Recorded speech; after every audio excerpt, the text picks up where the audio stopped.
Hello YouTube, my name is Ryan. Welcome to my channel. Feels a bit weird having not made a video yet. Yeah, thanks for clicking on the video. Recently got into fitness over the last few months, and so I figured why not sort of document it. I don't expect anybody to watch these videos, so I appreciate it if you do. But yeah, for my first ever video, I figured I needed to do a little bit of meal prepping tonight, so that's why I'm in my kitchen. So I'm going to cook you up some creamy garlic chicken pasta. I got the recipe from the meal prep Don himself, Aussie Fitness on Instagram. If you don't follow his account already, he's way better at this than I am. You should probably just go and watch his stuff without watching me waffle on. But yeah, so recipe looks banging. I'm really excited to make it. So yeah, let's do it. So the first thing we're going to want to do is grab our kitchen scale, and we're going to unscrew our blender cup, stick that on there, turn it on, and we're going to zero it out. So the first thing we're going to need is 200 grams of pasta sauce. I am using this Simply tomato and herb pasta sauce that I got from Lidl. So there we go, 200 grams of this. That sounds pleasant. There we go, a bit more than we wanted, but that's okay. Right, so 200 grams-ish of the pasta sauce. Next we're going to add a bit of seasoning, so we're going to put in some oregano, some salt and some pepper. So, a bit of oregano. Doesn't specify how much, so I'm just winging it. And then I have these salt and pepper pigs here. There's some salt.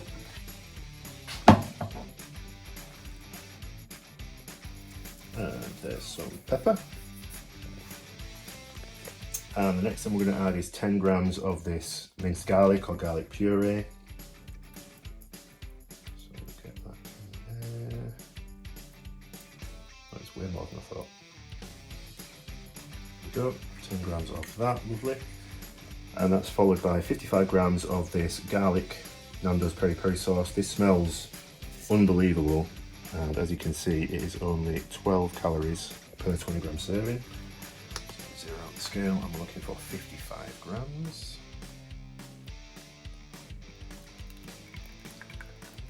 Where is it? Oops. Okay. So, and then final ingredient is 220 grams of some low fat cottage cheese. I've just got this fat free stuff that I just picked up from Sainsbury's, so we'll whack that in there as well. There we go, so I'm going to try and do this one-handed while I hold my phone. So we're at 220 grams. I normally despise cottage cheese. I think the texture is absolutely despicable, to be honest with you, but this recipe does look banging. So I'm going to give it a go. Okay, there we go, 220 grams pretty much. So that's everything in the blender cup now. So you're going to want to put your top on and stick it on the NutriBullet and blend that until it's smooth. So we'll do that now.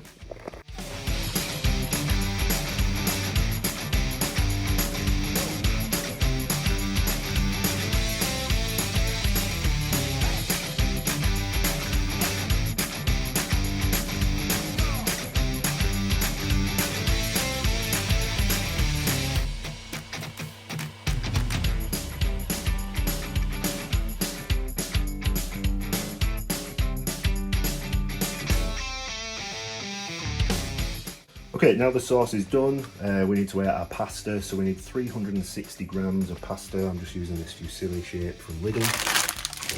360 grams seems like a lot, but it makes 4 portions, and when you even it out, it doesn't actually make that much. So I'm going to weigh this out now.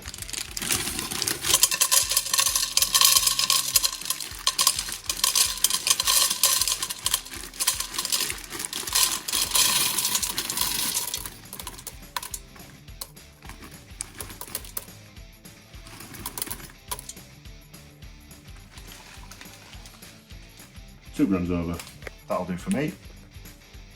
So next step, we're going to get this pasta cooking, and then we'll move on to cooking the chicken. Shout out to anybody who's a cheapskate like me and uses a camping kettle instead of buying an electrical one, because you have finite counter space. So I'm going to get this kettle boiling, we'll get the pasta cooking, and then we'll move on to the chicken.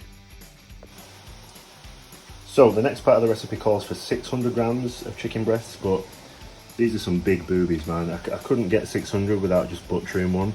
So I'm going to go just with this much, call it 680 grams, and then I'll just adjust the calories accordingly. So I'm going to set the camera down, I'm going to slice these through the middle to make them thinner, and then we'll season them, and I'll let you know what seasonings I put on them in a second.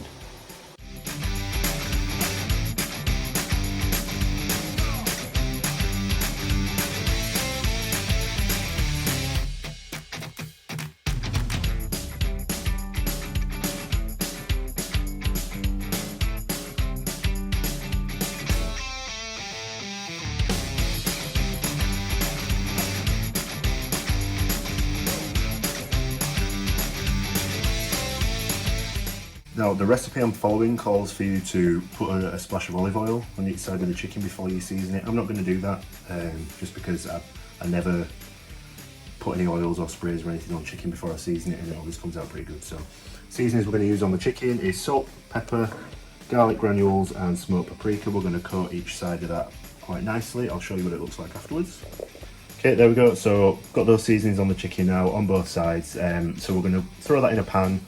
And it should hopefully cook in about 3 to 4 minutes on each side, and it should coincide nicely with the pasta finishing as well. So we'll get that thrown in the pan, and we'll get that cooking.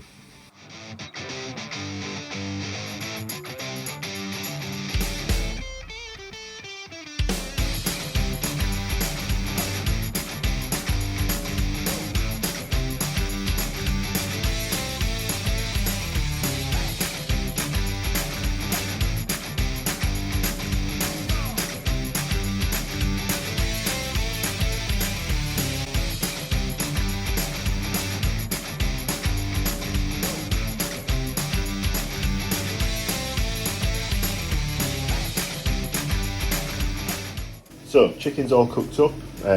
Just to highlight the importance of cutting it in half, like lengthways, beforehand. I pretty much massacred this chicken. It was like different thicknesses all throughout, so it didn't all cook at the same time. Some of it was still raw when like these little bits were being finished. These bits are still cooking. So yeah, top tip for next time, actually cook your slices thinner, or at least have them all the same thickness so they cook at the same time. But nonetheless, it's all cooked now. Forgot to wash the knife that I used to cut the raw chicken. That's now straight in the dishwasher, which is on, because I'm an idiot. So I'm going to use scissors to chop it all up. You know, you've got to adapt and overcome. So we'll get it all chopped up, and then we'll get on to the next step, which is to put pretty much everything back in the pan, and then portion it out. Let's do it. Chicken's all cut up, scissors came in clutch. So now what we're going to do, we're going to take the pasta sauce that we blended up earlier, and on a low heat we're going to add that into the same pan that the chicken was in. And this stuff smells ridiculously good, just FYI. There we go. And once we see it start to bubble ever so lightly, we're going to take the pasta and add it in and get it all mixed together. So we'll do that now. So now everything's nice and mixed up and the chicken's all cut up. We just need to get this portioned out basically. What I've done is I've measured out 360 grams of frozen peas. I'm just going to put those in there in the pasta, mix it all in. It doesn't matter that they're frozen now because they'll hopefully thaw out in the fridge over the next few days. And then when I reheat it in the microwave, they'll get cooked anyway. So I'm going to add the peas in, give it another mix, and then we'll get it all portioned out. And I'm going to give my first transition a go. So here we go. How was that?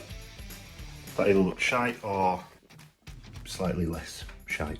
Anyway, so we've got them now, 4 portions, all cooked up. Smells incredible, looks really nice. Yeah, buzzing with that. So they'll all go away into the fridge, and they'll be, it's Wednesday as I'm cooking these now, so these will be my lunches at work for the rest of the week, and then a couple of evening meals as well. And that's your lot. Thank you very much for watching. I've not eaten these yet, but they smell and look divine, so I'm excited to try these. So give the recipe a try. Like I say, Aussie Fitness is where I got the recipe from initially.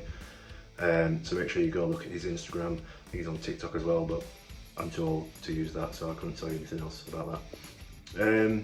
Yeah, hoping to get into making YouTube videos just as like a hobby. more than anything. So if you've found me anything other than profoundly boring, feel free to do the whole like and subscribe thing. Feels cringy saying it, but there you go.